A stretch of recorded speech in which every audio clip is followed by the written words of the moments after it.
Recon man, back with the finished product on the BMW 335 GT.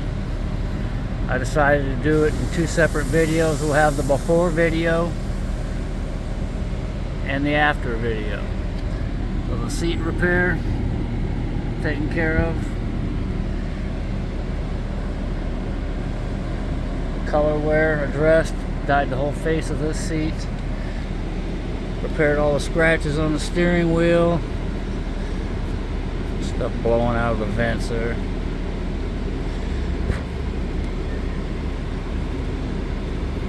The wheel turned out really nice.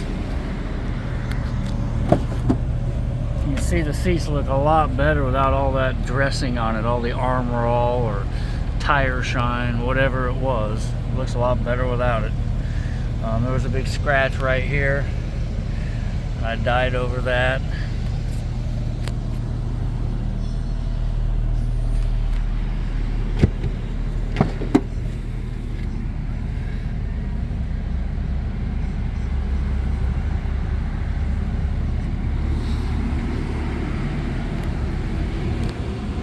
A little dye on this side too. There was some wear right through there.